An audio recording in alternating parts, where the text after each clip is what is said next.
right, welcome back to the Business Breakfast on Zed 101.9 FM with me, Nichwebi Hammond. And that was Choral Praise Medley by Joyful Way Incorporated. Well, I've got some good news for you this morning. And if you're ready to step into your dream home, then Lakeside Estates has got an exclusive offer for you. Now, with this offer, you can own your own house in just 2 years with no interest repayment. Yes, you heard me right. You can own your own house in just 2 years with no interest repayments. And this offer gives you affordable payments, flexible home purchase plan, quality homes, and lifestyle choice. And you get to choose from a variety of beautiful homes in any of Lakeside Hills clusters. And so, yes, your future awaits. Just imagine living in a home you love with the freedom to invest in your dreams without the burden of interest. Just imagine that. So, as your CIMG Real Estate Company of the Year for the 4th time, we offer you hassle-free home acquisition. And all you have to do is to place a call to us today on 020-477-5042, 477-5042 or 020-477-5040, 020-477-5040 or 05014186222, 05014186222. Don't miss out on this incredible opportunity. Call us now to learn more and schedule a tour of our available homes. Lakeside Estate is a quality homes for all. All right, so we'll be bringing you the market trend segment shortly. Keep enjoying this, and we will be right back.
Jesus Christo, Ojade Kunima Mayano, Momaye Bose, and Uti Mumbose,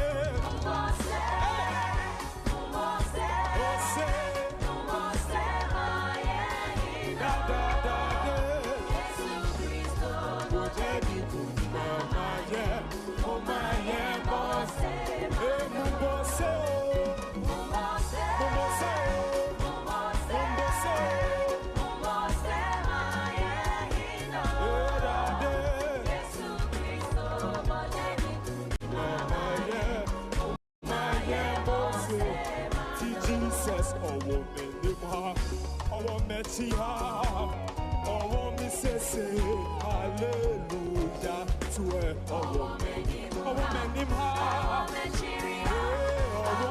Missy, hallelujah, oh Biana to her, oh woman,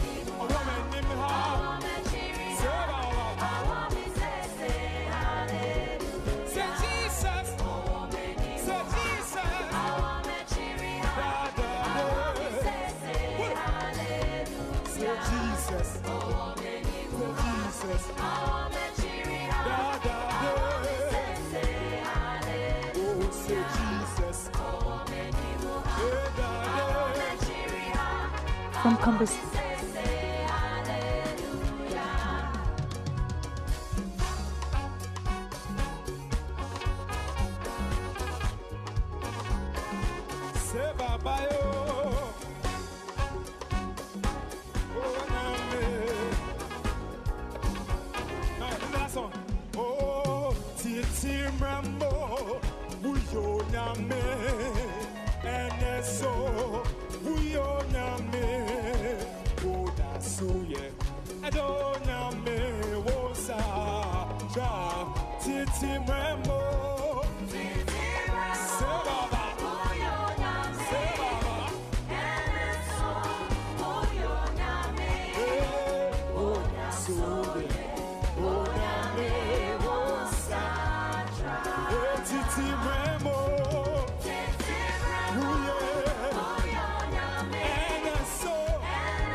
This is Business Breakfast on Zed 101.9 FM.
crossing 10%. And also the persistent under subscription suggests quite a number of things. We're going to look at all of that shortly. We want to know what exactly is driving this prolonged weakness in demand and what it means for government borrowing, interest rates, and also the broader economy. And Emmanuel Watson joins me for the conversation. Emma, good morning.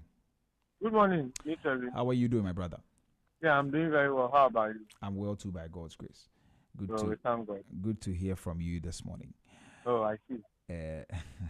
Right, so let's get into the conversation. Very quick stuff, and then we can go. Now, first of all, what does the 7 consecutive weeks of under subscription tell us about the current state of our money market? Thank you, and good morning to all your cherished listeners.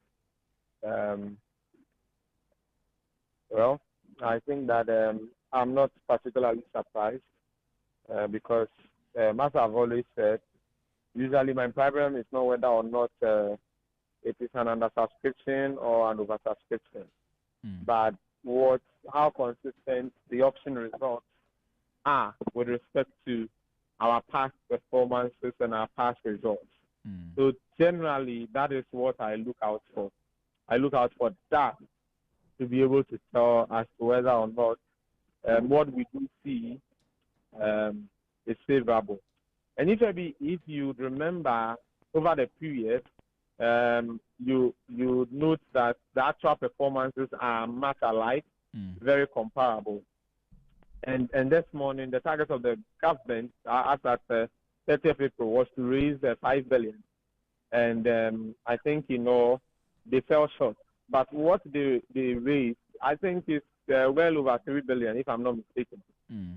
And that is well consistent with the performance that we have seen in previous times, even when they were exceeding their targets or they were also missing the target. So 7 straight weeks of under subscription is no longer noise for me. I think it's a clear signal of persistent weakness in demand for government securities at the current prices. I've also mentioned to you in the past that the rate of return on the treasury bill market is not so attractive for investors, and it was why we saw that high or heavy rally for stock market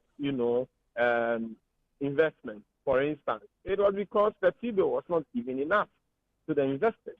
And in most stable markets, T-bills are reliably oversubscribed because of their low-risk nature. T-bills typically, for lack of a better phrase, we do say they are risk-free. But in life, there is nothing that is actually risk-free.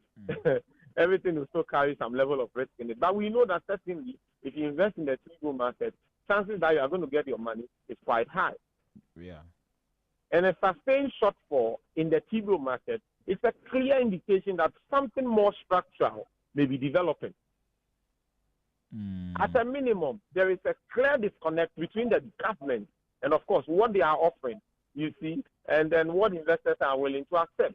You want to give me 4%, but literally, I want 10%. You want to give me 6%, I want 12%. You want to give me 9%, but I want 18%. So that is the reality that we find ourselves in. So it could be due to the yields that, are not adequately compensating for the perceived risk, or simply because liquidity in the system is constrained. Either way, I think the stress is obvious, and investors are not incentivized enough to invest in the market. And of course, there is a signaling effect.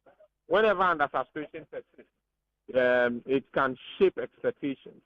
Investors begin to anticipate that future auctions may offer higher rates, and that can lead to further hesitation in current auctions, which creates a self-reinforcing cycle.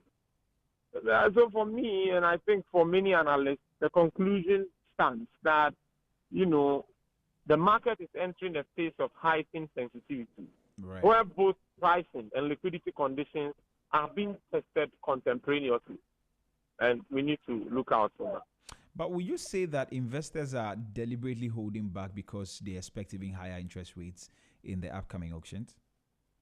Of course, there is that possibility is there. That possibility is real. Mm. And I'm not going to run away from that. If the interest rates have been lower for quite some time and the demand is weak, literally we know what happens as far as the law of demand and supply is concerned. At a lower price, more is demanded when we are talking about demand. But at a lower price, when the law of supply is in force, all other things being equal, less is offered for sale. And in this case, we are looking at a price that is supposed to incentivize investors. And investors would not want a lower yield. And so investors will be drawn into the market when the yield on the T-bills are higher. And so literally they are holding back. And the expectation theory is at play here. What does that theory say? When investors expect that the interest rate on an investment is going to go up in the future, they would invest less today so that they can take advantage of that increased interest rate in the future and subsequently invest more in that time T. And that is precisely. So I would not shy away from that too. I would not shy away from that. And I know Nitrevi is one of such investors who is just waiting quietly for the interest rate to go up. And I know it's going to come into the market with a lot of force. I didn't tell you that. So you are not an investor. I didn't tell you that. So you are an investor. Let's.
Fix something at Abuabo in the Ashanti region, could fix something, at Lepe in the Volta region, you would have deprived that community of a certain infrastructure. Right. And that is the problem.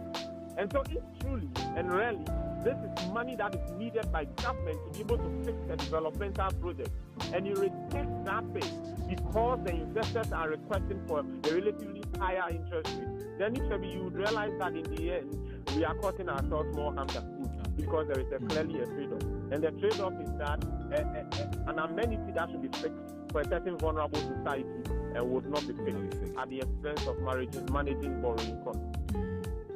I see, but Now, the issue about the 91-day bill, I think we've spoken about it a lot of times, and why that continues to attract the most demand while we see the longer instruments weakening. Is it still about the kind of investors we have, or it's got something to do with the uncertainty in the economy? What exactly is it? Well, it's a combination of all of those factors. So you can talk about number one, yes, I've said it before, the average Ghanaian investor is risk averse. That is why in many Ghanaian homes, when they are going to bath, they will use their feet to test the temperature of their water from the shower before they emerge or submerge their full body under the shower, because they just want to be sure what the temperature is. And that attitude reflects in how they handle their finances. Literally this morning, overnight,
tells you the very, but I am glad and happy that over time I've seen that change.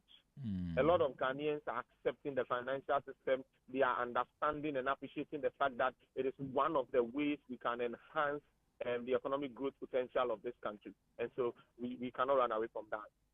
And once, from the banking sector perspective, that is the narrative, then a clear signal is that they would invest in short-term securities so that they are able to reduce the risk mismatch.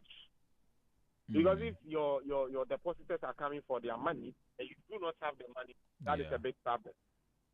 A very, very big problem. So that is one of such things. So it is a defensive strategy, but also a strategic move. But, of course, there is a lack of confidence in medium-term security, lack of confidence in high-term security, long-term security, as far as we look at the treasury market and we break that into short-term, medium-term, and long-term. And literally, sometimes it's also about what investors expect. The inflation we see, is it going to be maintained? All the things we are seeing about the economy, will things change drastically? Literally, that is the reality on the ground. On the ground. I see. Now, but also, yields are rising mainly at the longer end of the curve. What does that also say about investor expectations of risk? Well, like I said, interest rate is another way to look at risk. So you price in the risk, and that reflects as an interest rate. So typically, what investors would demand is a culmination of, as it were, what risk they perceive exists in the macroeconomic environment. And so, largely, the rising yields at the upper end of the curve, of course, you see the 54-day bill crossing the 10% mark. That is let me say it well so that investors will understand, because I'm sure there's somebody listening to us this morning who may have bought some 364-day bill. Usually, I always say that there's a range of prices. It ranges from 9.29% to 10.4%. And so the weighted average interest rate for the 364-day bill is about 10.2%. Okay. So the point is that somebody bought that bill at, as it were, 10.4%. 9.4. So different interest rates for the same bill.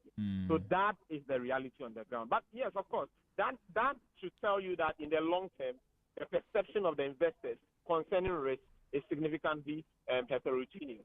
They have priced in that risk to say that, you know what, in the long term, things may change. So you need to compensate me for me keeping my money with you for the longest of time.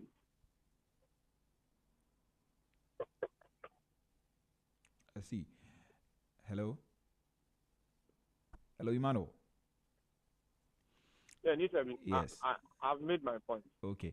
Right. Now, so how much of the liquidity is also, how much of this, what is happening, is actually driven by liquidity constraints? Now, I ask that because I want to understand why we are seeing this persistent undersubscription. How much of it, or to what extent, let me rephrase, to what extent are liquidity constraints in there, specifically the banking sector, driving this persistent undersubscription? I think a very simple way to answer this question is to say it in chief.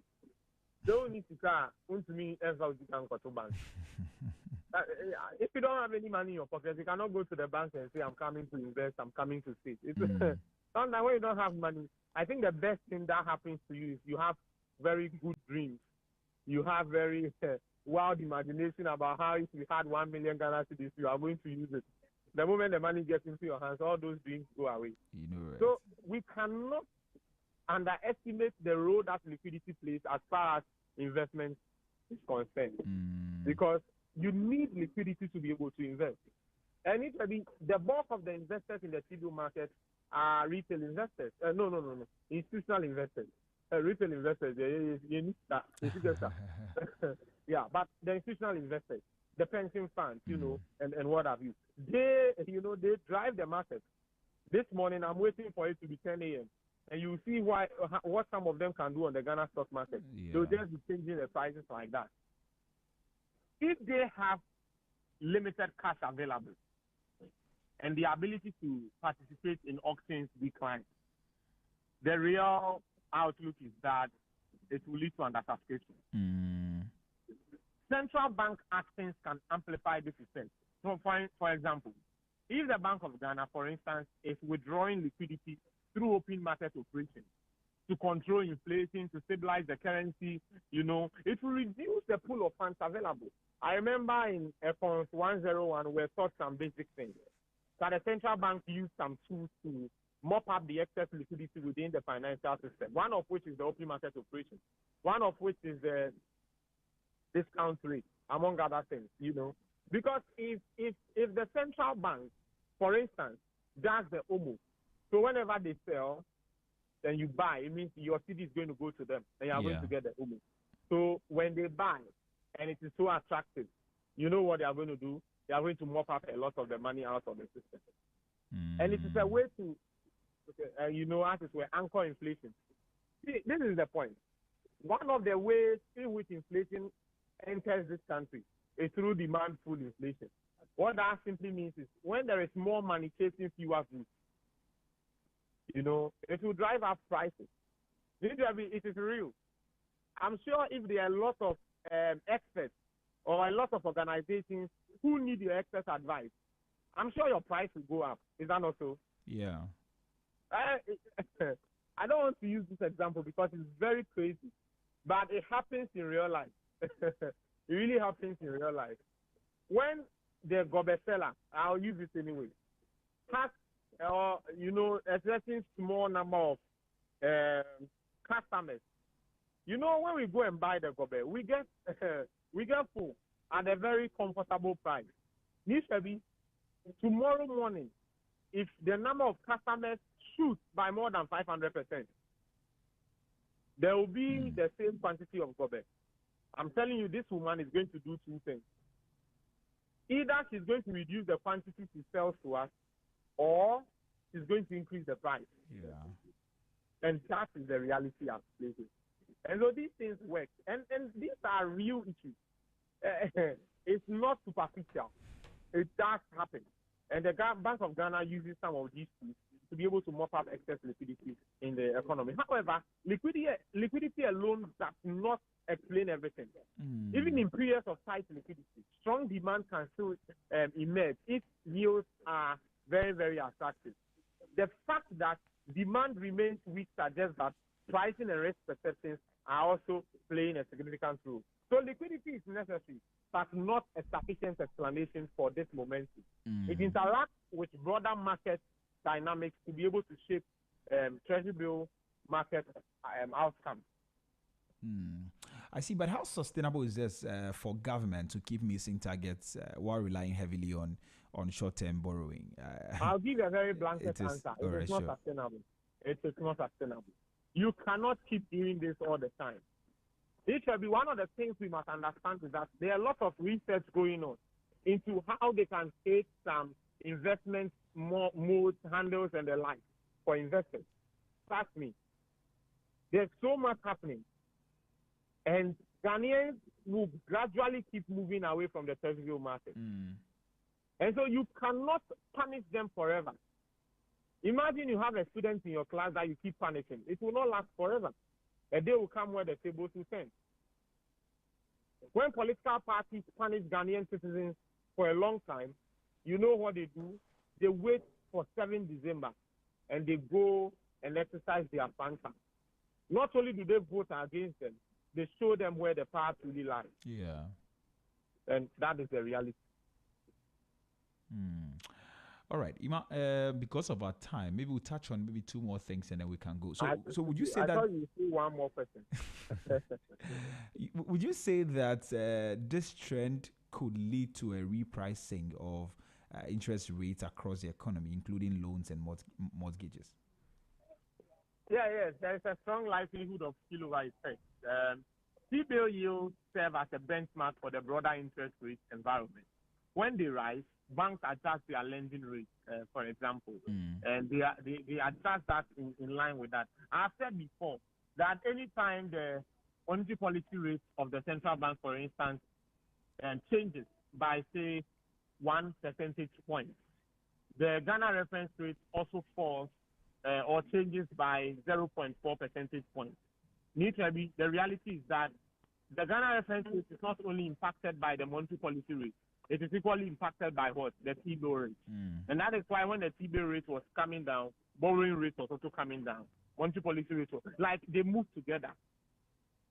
Do you understand? They move together. Yeah. That is how it works. So higher borrowing costs for businesses and households is the real implication of this. Loans will become more expensive, which can dampen investment and consumption. For small and medium-scale enterprises, access to credit may become even more constrained. There is also a portfolio effect. If government security offer, as it were, relatively higher returns, the real implication of that is that banks may prefer to invest in them rather than to lend to the private sector. And this can crowd out private sector investment. But what we see right now is that the interest rate on the government treasury bill is very low. And so the banks are lending more to the private sector. So the impact extends beyond government borrowing. It influences the entire credit ecosystem. I see. So other parts of the economy will feel the effect. Precisely. But I've seen that government has reduced its next auction targets. Is that a strategic adjustment or maybe a sign of financing pressure? What would you say? Well, reducing the target appears to be a tactical adjustment. At the end, and then I'll be also a number. And it's the reality. It's a reflection of that. But it does not eliminate the underlying issue that we face. The underlying issue is that my friend here, is telling me that increase the T-bill rate and he's going to invest in this. Otherwise, he's going to keep all his money in the Ghana stock market. So just let the Minister of Finance see about it. All right. Maybe finally, so if this trend continues, what are the risks to fiscal stability and also debt management in the medium term? Well, first, I think I'll talk about the borrowing cost. They could increase significantly, and that could put excessive burden on our revenue first. I think second, undercapitalization could undermine, confidence in the domestic market, which is not good for us. And then maybe the other thing I'll talk about is the spillover effect. Higher lending rates to translate into other sectors of the economy in terms of their interest rates. So it's not an isolated case. It is like the COVID-19 virus. It spreads across. Hello? Yeah, Nichabi, Yeah, he said it's like what? the COVID-19 virus is spreads across. Right. It will just spread into other segments of the economy. I see. Okay, Ima, thank you very much for your time this morning. Our time is up and we have to go, but I'm really grateful that you made time to join me. You are welcome. All right, thank you so much. You enjoy the rest of your day. So that was Emmanuel Wating, our in-house economic analyst, and this morning we've been talking about the T-bill market and what has been going on there. We've seen that for the 7th consecutive time, government missed its target, and there are certain interesting things in there as we continue to miss our targets, as government continues to miss its target. One of the questions that I posed to Emmanuel is the sustainability, the sustainability of relying solely on short-term borrowing, which has been the move the government has been, or the trajectory of the government since they took office last 2 years or last year.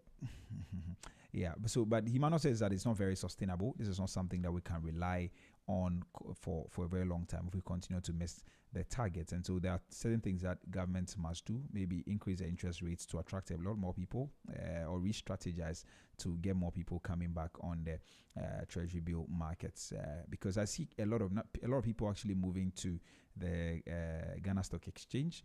Yes, people are buying a lot of stocks instead of the treasury bill. And so if government wants to attract people, maybe the approach would be to increase the interest rates a bit so that people will be interested in coming. So that will be all for our market trend segment. If you miss any part of the conversation, you are free to visit our social media platforms. We are on Instagram, Facebook, and X at ZFMGH, and on TikTok and YouTube at Z Multimedia. Please feel free to visit those platforms and play back the video. But that will be all for that. We're going to get into our roundtable discussion this morning. Like I said, yesterday was World Press Freedom Day, and today we're having a conversation in honor of that. Very important conversation, and I'll be speaking to somebody very important to me. And so please don't go anywhere. Stick and stay. We'll have a good conversation shortly. Enjoy this one, and we'll be right back.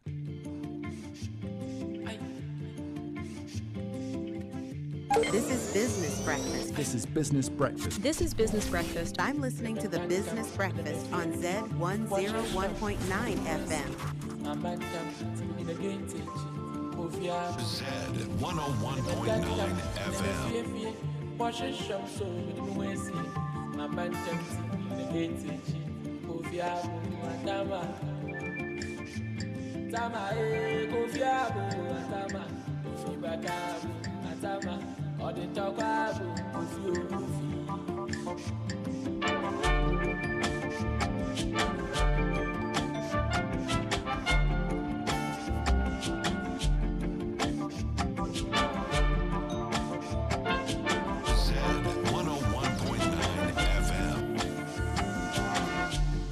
Kofi Menko, Sabashana Kofi War.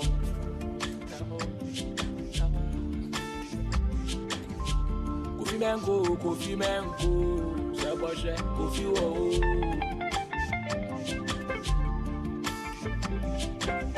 Kokona Nena Gina Ninjanu Pono, Akroma Legend. I'm in Nigeria, Sinu Kofi, in you were Bablo. Sama Makaya and you. Sika Janja Mini baby, you madam Sani Siban, Nobra Pai Joula Pan, I Sukuli Yo Kofi Yakusami Yo Kofi, so Adini Yo Kofi, Boba Kofi.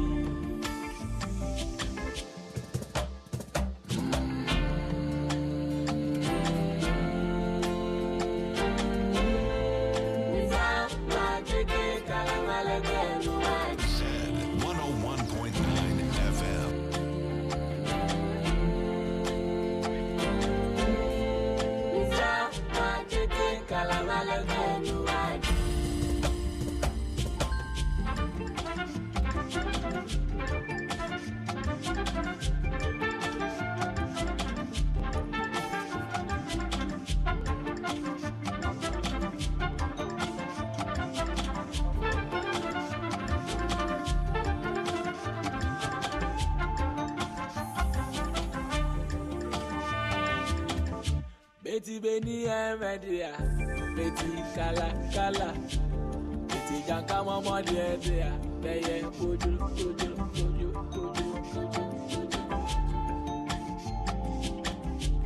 Baba Zupa Kudo, Baba Koma Mili Mejaleke, Bado Bawa, Bado Bawa, Baba Zupa Kudo, Baba Koni Mili Mejaleke, Bado Bawa, Bado Bawa, Baba Zupa Kulio,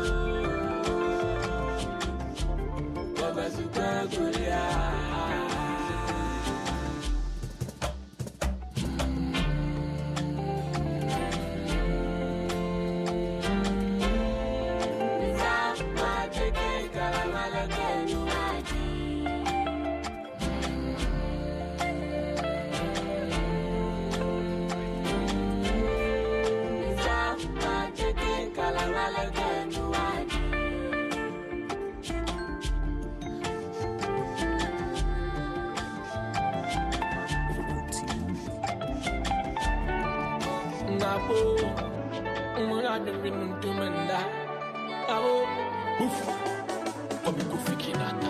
This is Business Breakfast. This is Business Breakfast. I'm listening to the Business Breakfast on Zed 101.9 FM.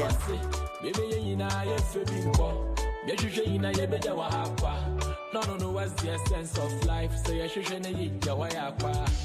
Never yet know what happened. So I can't come on. Now I got some me, Mamati. Obelanukula, Benyambo. Obelanukula, Bejebo. Obelanukula, Benyambo. Obelanukula, Bejebo. Mama mingi menyu atasa. Sama sato do na from fa. Mama mingi menyu atasa. Sama sato do na from fa. Menya police, menya fire, menya ambulance. Malamu phone na from mama piamo fa. Boba, madu.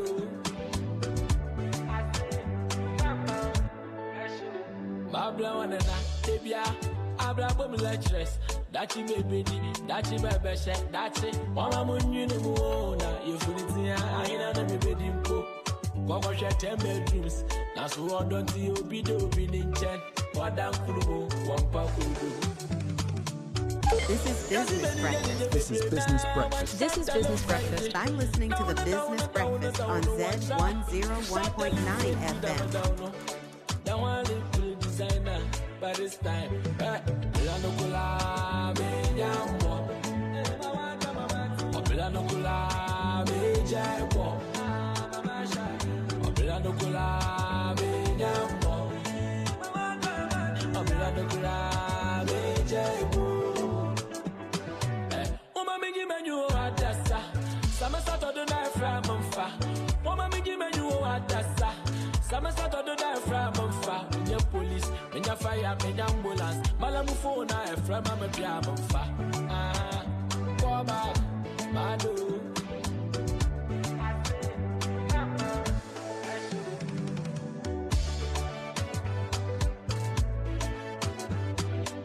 This is Business Breakfast. This is Business Breakfast. This is Business Breakfast. I'm listening to the Business Breakfast on Zed 101.9 FM. For you, no. Make you know they look for my own name. I know they look for you, no. Make you know they look for my own name. What is for God, remain for God. Make you know they got it for us. This is Business Breakfast. This is Business Breakfast. This is Business Breakfast. I'm listening to the Business Breakfast on Zed 101.9 FM.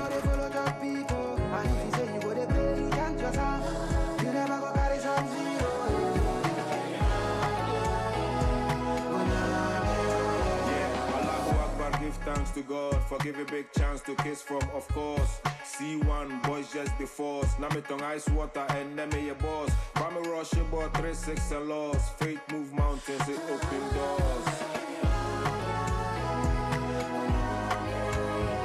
May you be bigger, blessed beyond measure. When the storms come, may you weather. May you find peace, love, treasure. and never ever be fed up. Nyame ma omega ega cheddar. Now we be I get better. Now we be I get blessings. No failure, just lessons.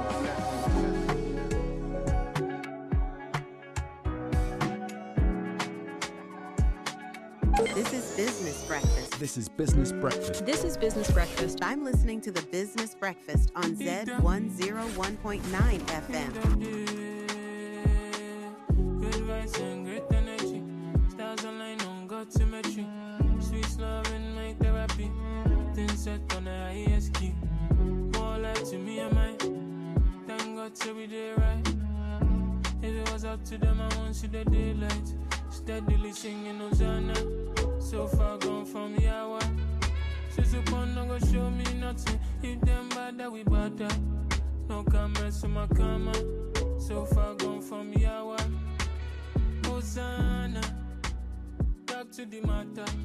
Count my blessings one by one, one by one, one by one. Count my blessings one by one, one by one, one by one. Count my blessings one by one, one by one, one by one. I surrender to you and my freedom come along. Mary and your mama, some Jimmy and Timmy Shelby. Yamo penny, me penny, penty, minty, obi. Oh, so shake body, but my name is Cookie. Break by break me, I dey build this thing. Watch you go shot for me, my G. Steadily singing Hosanna. So far gone from Yahweh. She's upon no go show me nothing. If them bad that we bad that. No comments to my karma. So far gone from Yahweh. Hosanna. Back to the matter. This is Business Breakfast. This is Business Breakfast. This is Business Breakfast. I'm listening to the Business Breakfast on Zed 101.9 FM. This is Business Breakfast. This is Business Breakfast. This is Business Breakfast. I'm listening to the Business Breakfast on Zed. All right, welcome back to the Business Breakfast on Zed 101.9 FM with me, Trebi Hammond. And that was Yawa Hosanna by Kwesi Arthur, right? Yeah. So we're going to get into our roundtable discussion this morning. Now, yesterday, the world actually marked the World Press Freedom Day under the theme Shaping the Future of Peace. And it raises a very important question for all of us this morning. What role does the media really play in building or breaking society? Now, that is because information moves fast. News breaks in seconds, and in many cases, the line between fact, opinion, and misinformation is becoming blurred. And the media is no longer just reporting events, it's actually influencing how people think, react, and even relate to one another, especially in moments of tension. So in this conversation, we want to go beyond the headlines and ask whether we are getting it right or whether we are doing enough to promote peace through the stories we tell, especially in our media spaces. And so this morning, my guest is Dr. Abena Yeboah-Benin, and she is my... She is, okay, let me just say that. Doc, good morning. Good morning. How are you? Yeah, I'm doing well, Doc. How are you doing too? I'm very well. Good to have you on the show this morning. Happy to be here. All right. So, hey, did I call you Doc? Sorry, Prof. Forgive me. Anyway, but let's get into the conversation this morning. So, we're talking about media and peace. Well, first of all, when we talk about that, what does that really mean in practical terms for the everyday listener? Well, I mean, media has a unique role in society, even to the extent that they've been named the fourth estate. That is an acknowledgement of just how important and special the role of the media is in society generally, because their access to information and to people's minds and ears and eyes means that they are the ones able to connect us with information with which we make our daily life choices and experience the world around us. take that into consideration, then it means that the media has a primary role in peace conversation, peace efforts, and also in enjoying the dividends of peace. I say that because the media is positioned to be able to prime us towards peace and consensus. That means that it can play a very positive role in walking us away from conflict, depending on how it presents or how they present information on issues for us. When issues come up that have the potential of division, we say that the media has the power of framing and agenda setting. So the media has the power to be able to tell us that these issues are important, and so we should start focusing on them. And we can frame how we think about the issues depending on the coverage they give, the angle they pursue, the details they share with us, the perspective they present to us. These can come together to frame how we view those issues that they have told us are important, and therefore we should focus on. So the media has a very critical role to play in moving us towards peace if they are minded about that. The reverse is also true, unfortunately. The same power that makes the media a potential instrument for peace and dialogue and conflict resolution, etc., that same power can be used for negative ends, negative consequences. So that media that are minded by divisive thoughts, that are biased, that have leanings towards, if you like, conflicting factions, can also use the platform they have and their access to our minds, eyes, and ears to prime us towards thoughts that encourage division, that encourage rancor, that encourage divisive debate, rather than thoughts that make us minded towards collective action and addressing our needs as a people together, because the consequences would affect all of us. So one would say that the media, they are a double-edged sword in the kind of role they can play when it comes to the future of peace. I see, right. So, what that means is that it actually shapes how peaceful or divided we become. So, Absolutely. in that sense, is the media more powerful than we often admit? Well, I don't know what we've often admitted, but we will be doing ourselves a disservice if we fail to acknowledge the power of the media and in all its dynamics, by the way. So these days, when we talk the media, it's not only your traditional or your radio and your TV. It's the media in all its dynamics and richness. Anybody who has the power of access to people, whether they are sitting online, they are sitting in a radio studio, they are sitting in a community radio station, in all the richness of that, the media actually has a very special role. I see. Prof, let's talk about responsibility and ethics, especially in the Ghanaian media space. And by that, like you said, I'm not limiting it to just the traditional media. We'd also look at it broadly when it comes to social media in today's world. How much responsibility should the media carry when it comes to maintaining social stability?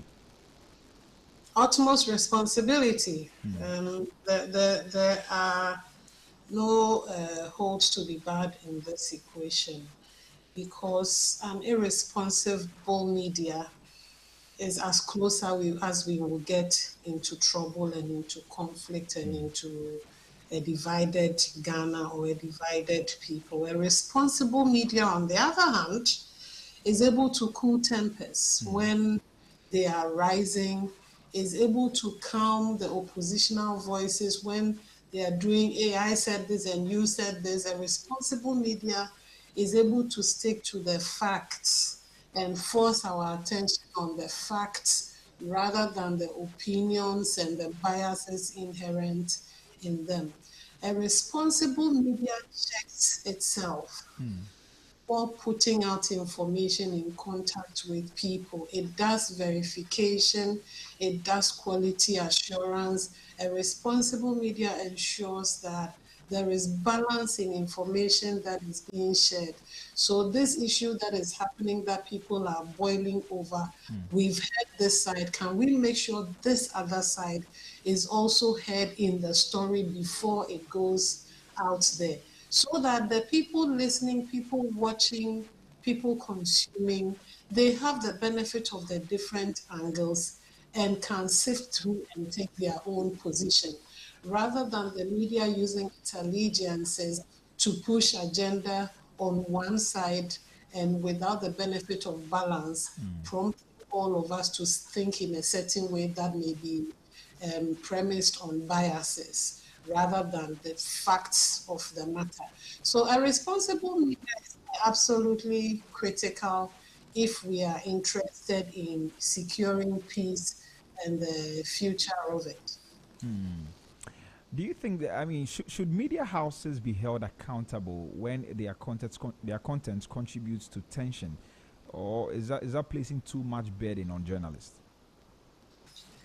Everybody in Ghana should be held accountable for what they do. And so whether or not it is media, I think is not the issue. If I am going online and posting things, I should be minded that I am responsible for what I am putting out there. And therefore, I should be minded that what I'm putting out there is factual, is not a lie, doesn't have the potential to confuse or misinform, even disinform people. We all, to the extent that we all have access because the digital space has been democratized, we all hold that responsibility. But yes, you are right, perhaps more so for the entities that call themselves formal, structured media organizations, because they carry an additional ticket of legitimacy that we have all clothed them with. So that by the token that they can hold a microphone and put to the Speaker of Parliament's face and ask questions and the Speaker will have to answer them, I wouldn't have that power because I am not Zed. But Zed has been given the legitimacy from me and everybody, from myself and everybody else, so that it is able to do that on the behalf of all of us and question those in authority and hold them accountable. Right. Therefore, they say that those who come to justice must come with equity, I think is the expression. If you've been given the power to do this, you must hold yourself also to higher standards to make sure that you are doing what is right by all of us. But do you see that in our Ghanaian space? I mean, in our media space here in Ghana? Perhaps we go back to the issue of the double-edged sword that I spoke about earlier. So there are pluses, but there are also minuses. I'm not quick to say that throw the baby away with the bathwater because it is dirty. There are things that are salvageable. I think that our media have come a very long way and have evolved and self-corrected as they've grown and gone along the journey. But there still remain areas of fault lines that we need to pay particular attention to, especially so the current media ecosystem where speed has become such a currency. The need to break the story first has become so urgent because if you don't, it's not just your competition, your competitor media organization you're worried about. Now you're also worried about that woman in a village who has access to a mobile phone and internet and can also share that story. And so the media are under pressure to break the story first. And oftentimes then that introduces fault lines because the verification that needs to be done, the balancing that needs to be done, etc. It's sometimes difficult for them to cross the T's on all of them because they're trying to beat the competition. So there are fault line areas, but I acknowledge that we've come very, very far. We've come from a place where even the space was not liberalized. Now we have a more liberalized space. There are private media, sometimes doing very, very, very serious journalism that hold power to account. And those are absolutely critical and ought to be celebrated on each any day, even as we contend with the fault lines that remain. I see, but do you think that the pressure to be first, is affecting the accuracy that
potentially misinformation, misinforming their audiences. And that's a very important thing because we know that misinformation can become an instrument for discord, can become an instrument for inciting violence, etc. So if the information goes and it is not the way it should be if well done, then we run the risk of it being leveraged or it being weaponized by parties interested to achieve their parochial interest. That may not always be in the interest of the collective. And so there is some worry over there. So, for instance, let me give you an example. Maybe that we're having an election and a media house hears that trouble has broken in this constituency and people have been shot, blah, blah, blah. And without doing the due diligence of verification, it publishes the story without any stamp on it to let us know that this is unverified information. When that information is published, the party that was presented in the story as inciting the violence risks retaliation attacks at them. True. Because then the opposition also goes there armed, ready to fight them. And so people will go there with their arms ready to fight whoever was said to be attacking their people. Only for us perhaps to come and find that that story was not fully developed and that there were details that would have prevented the subsequent attacks. That would be very deadly, that would be very problematic. Yeah. for us, and that's where the fear or the threats lie. Right, Prof, we'll talk a bit more about misinformation. I just want to announce the phone lines in case anybody's listening to us, and so kindly hold on for me.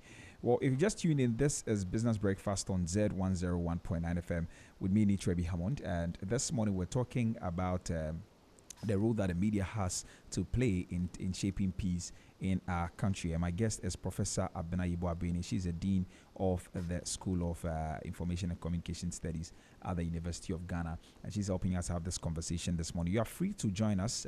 Feel free to send us a WhatsApp if you have questions, comments to make. Feel free, 0544321019, 0544321019. You can send us a WhatsApp on that number, or you can call us on that same number, or also call us on 03039566641, 03039566641, and we'll give you the opportunity to share your thoughts with us this morning. We're streaming live on Facebook at ZFMGH and on YouTube at Z Multimedia. Feel free to drop a comment there, and I'll read them for you.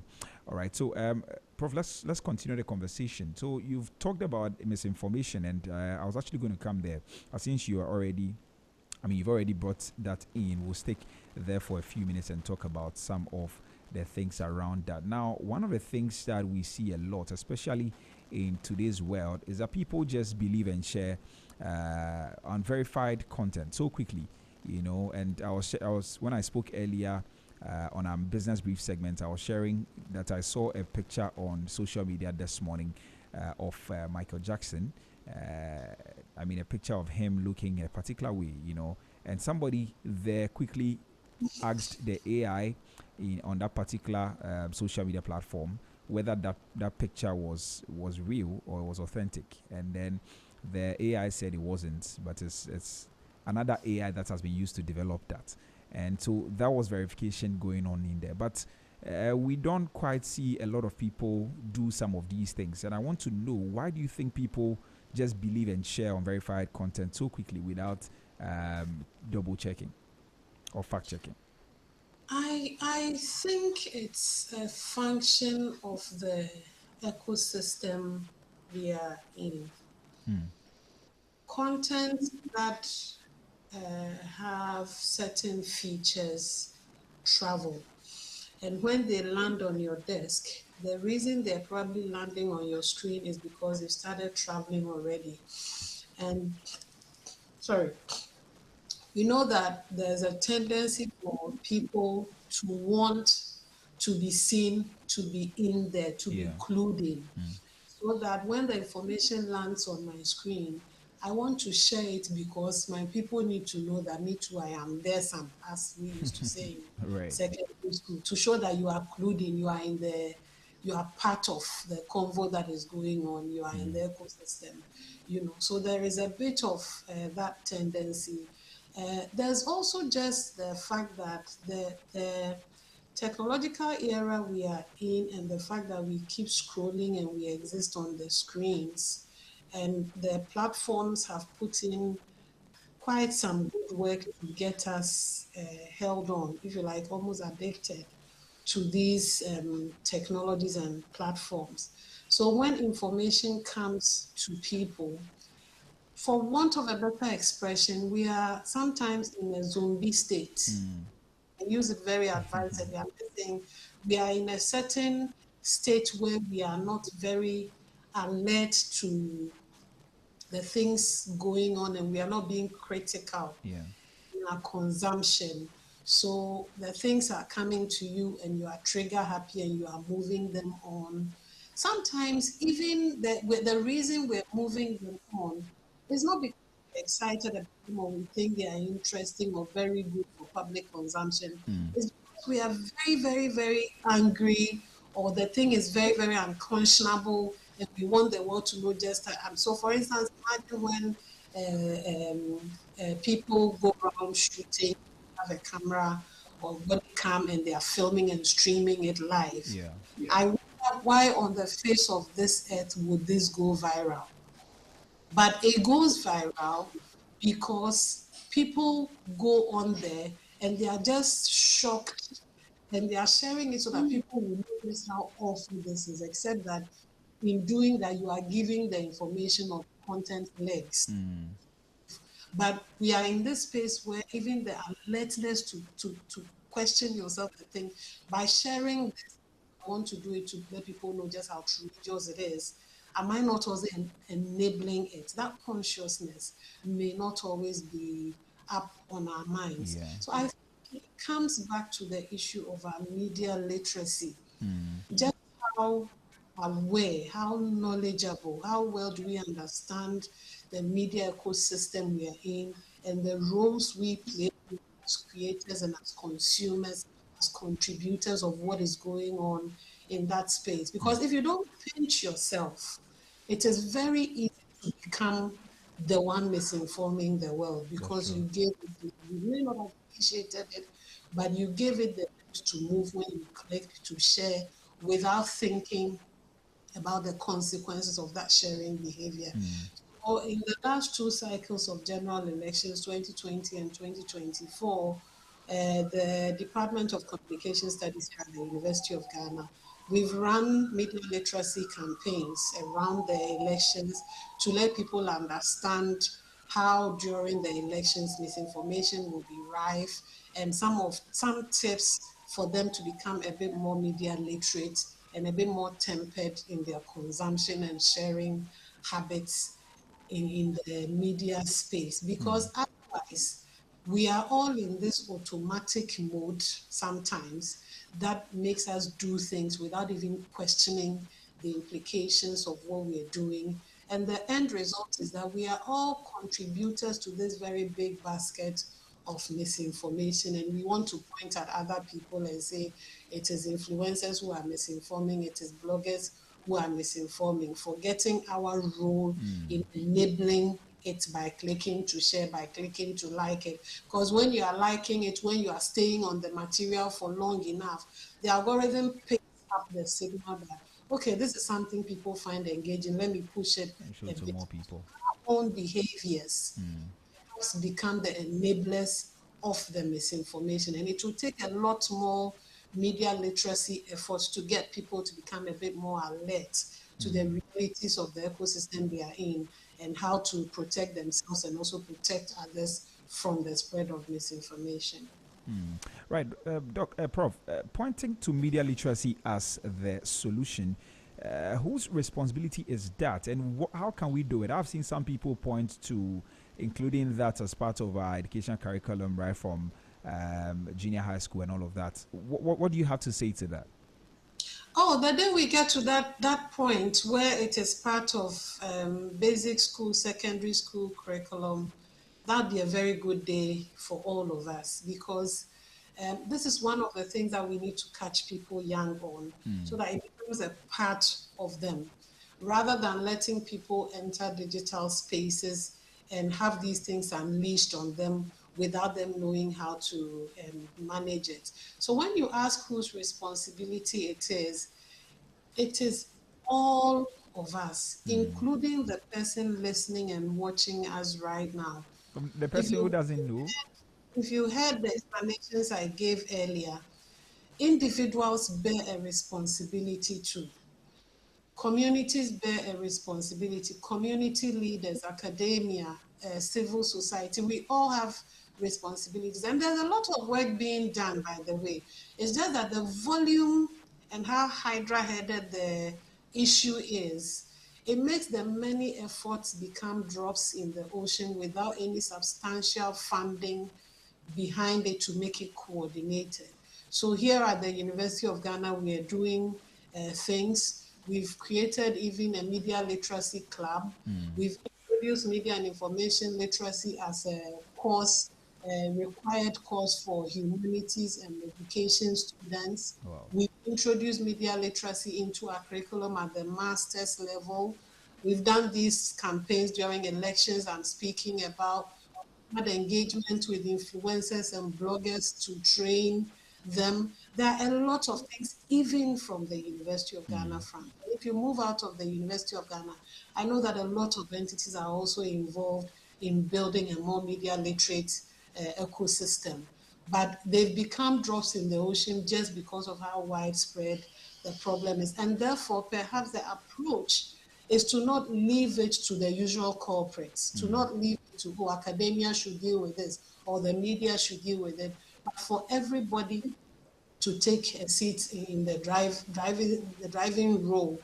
Let us recognize our role at the very least. At the very least, and he said that we may not understand, people may not even know their role.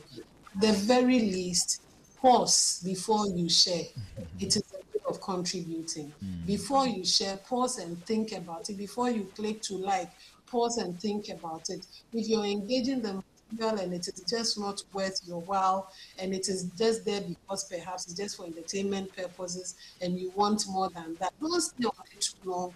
The algorithm to pick a signal that this is something. We all have little things we can contribute, even as the macro level education is being done through the traditional media, through public education campaigns, through the community information centers. These are all places we've gone. I see. Right. Prof, some people have also called for media regulation. I mean, strictly regulating the social media specifically, and as a solution to what you talk about, people sharing information without verifying and all of that. People are saying that, okay, maybe with the share feature on every social media platforms, we need to add something to make sure that the information is verified before anybody at all can share. What do you think? Does that threaten press freedom in any way, or that is the way to go? So there's always the tricky, if you like, balance between media regulation, curtailment of the right to free speech, and media freedom. Because what history has taught us that oftentimes the powers that want to champion media regulation are the powers that benefit the most from using it to curtail free speech. I'll give you an example. Last year, we did a study for one organization, Pen Plus Bytes, and we were looking at the legislative framework for addressing misinformation and disinformation. So we went into Ghana's laws to look at what exists and how can they be used, or how are they being used, how usable are they for addressing misinformation and disinformation. One of the things we saw was that there are existing laws, for instance, from the criminal code, I want to say, that can be appropriated and even abused to curtail free speech, because they go for publishing something that public safety, etc. And some of these terms were quite vague and could be used in ways than perhaps was originally intended. And one of the points we were making was that these laws, we seldom see them being activated except for when a politician feels slighted. So I say that to say that we are always cautious about running to more legislation, more regulation, only because there's always the risk of it being weaponized. That said, though, I think that the richness of the ecosystem we find ourselves in calls for some remedial attention to our legal and regulatory framework, because the existing lens was looking at radio, TV, print, the measures between them that have come as a result of convergence, and even the central role that the person who used to be the audience has now taken in becoming an initiator, a sharer, in a manner that is not being gate kept. Nobody, when a blogger or perhaps myself, I'm in my bedroom and I decide to stream content from my bedroom, nobody is there gatekeeping. There's no editor making sure that has it been verified, etc. As would be the case at Zed, for instance. So because of the richness that have come into the media and information ecosystem, perhaps it is a good time also to reflect back on the existing regulations. Are they ready? And that study where they showed that there were gaps in there that needed attention, because our regulations and laws are not exactly suited to the 2026 media world that we are living in all its and dynamics. But we must hasten cautiously so that it's a more coordinated, it's a more consultative adventure rather than what typically tends to be the case when a politician feels slighted, then they initiate a policy or a regulation to try and curb it.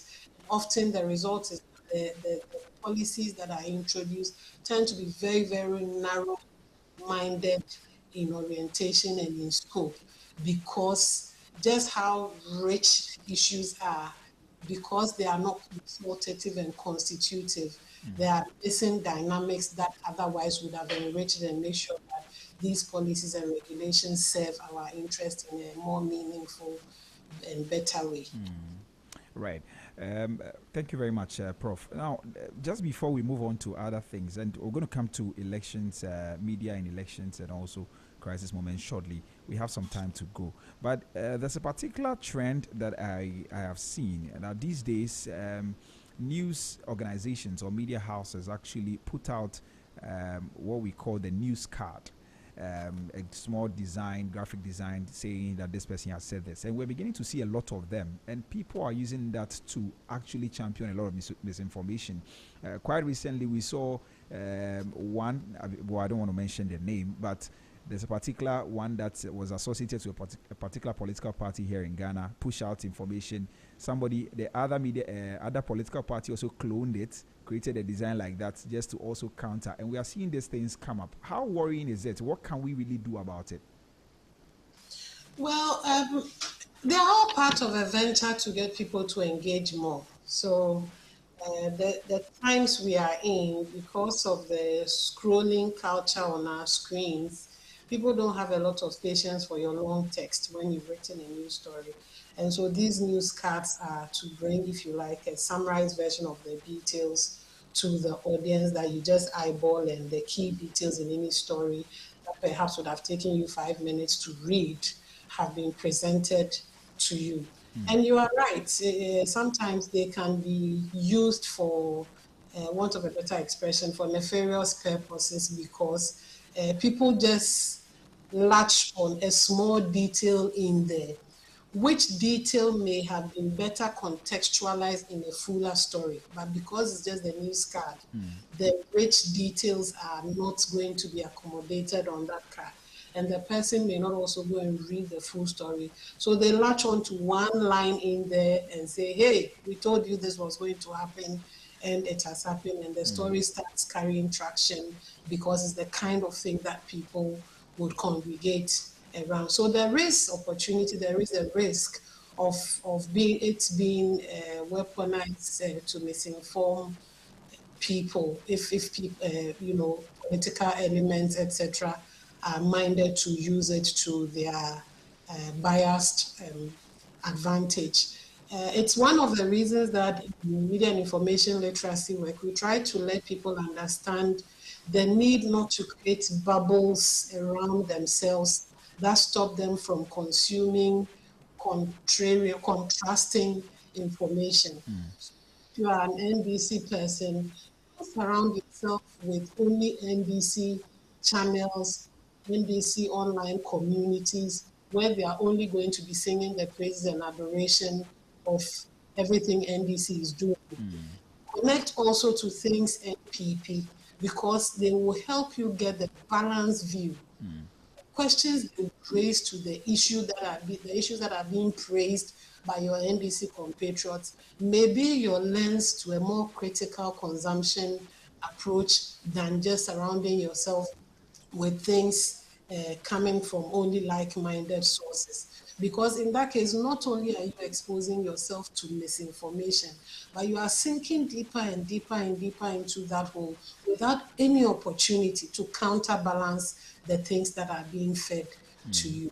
So put one leg here, put one leg in the opposite side in your online and information consumption habit, so that there's opportunity for you to be receiving different perspectives. Because ultimately, you are supposed to be the arbiter of the content that are rushing at you in digital spaces and offline, you're supposed to be a critical consumer.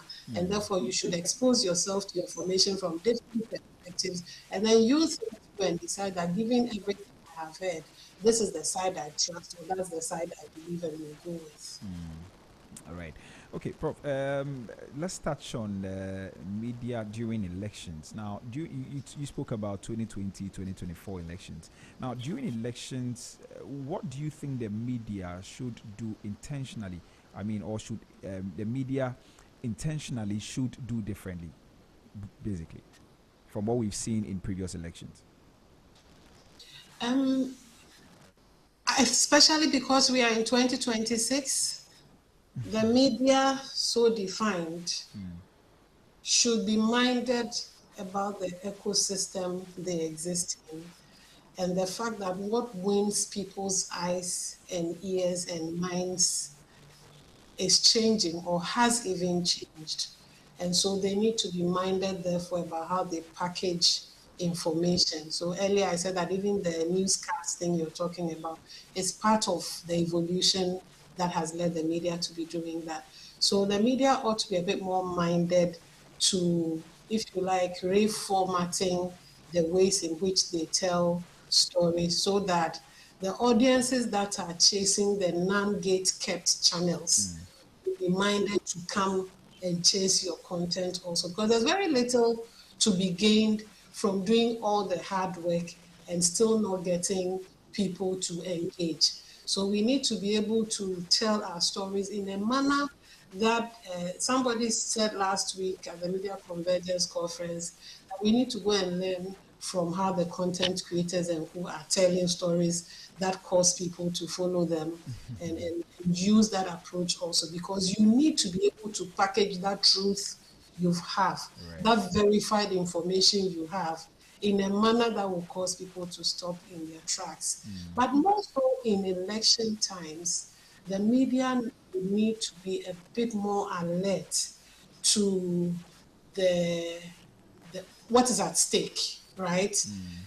The fact that during elections are like a woman going in labor. Ghana is going in labor to try and cycle up and give birth to the next version of itself.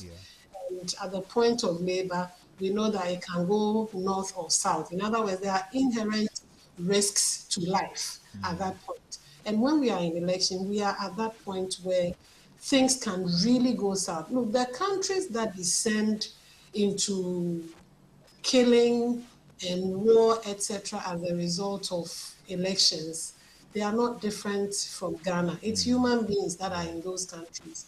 Anything can happen if our media decide to be irresponsible. And so it's important that during elections, the media become a bit more alert to the times we are standing in and minded, therefore, in their coverage to ensure there is balance, in their coverage to ensure there is verification, in their coverage to ensure that there is a consciousness towards peace, prompting and priming, so that when you do the story, even though the details may be potentially very, very tension-laden, like I said earlier, you have the power of framing. And so you have opportunity to frame the story away from the tension and focus on the issues, away from the tension and focus on the perspectives, away from the tension and focus on the solutions. We have opportunity to be able to change the direction. And that's why perhaps this year, the World Press Freedom Day, the UNESCO is asking us to think about the media's role in shaping a future of peace, because there is a future of peace that is possible, and the media would have a role to play in that. All right, Prof, thank you very much for your time. Maybe finally, looking ahead, what does the future of media and peace look like? Are you more optimistic about where we are heading as a country?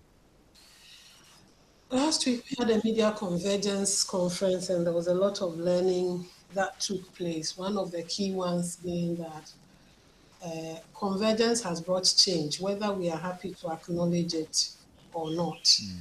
So that these days, radio, TV, print, they are all talking to us on our screens.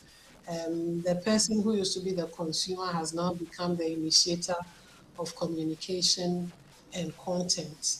These dynamics we must be forever alert to if we are going to be able to look to the future of media first and foremost, because the future of the media's role in peace is non-existent when our media is not self-sustaining.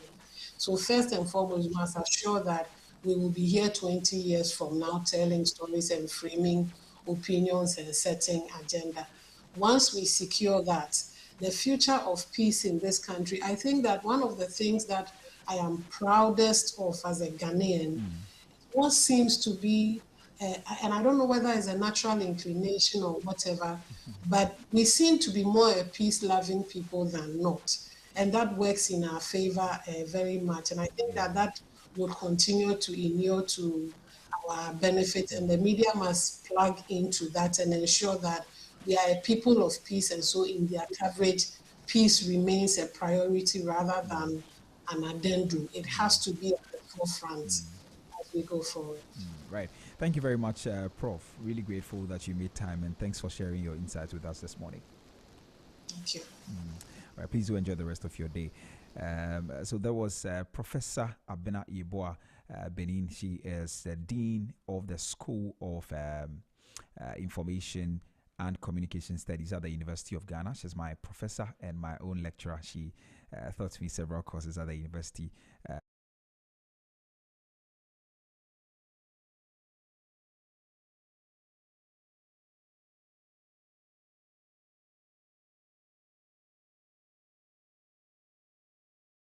The day, what we are saying is that you need to, at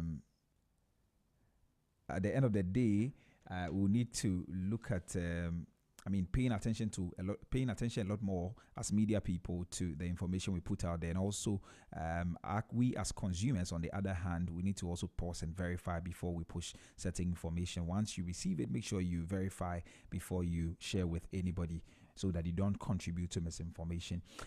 Yes, and so that's how we wrap up today. We're back again tomorrow for some more interesting conversations. This has been the Business Breakfast on Zed 101.9 FM with me, Nichwebi Hamon. I'll see you tomorrow. Until then, please take care of yourself. And when you think Ghana, think Zed. Up next is A Brighter Side with Jeremy Okoria Mwako. Please keep listening to Zed 101.9 FM. Bye-bye.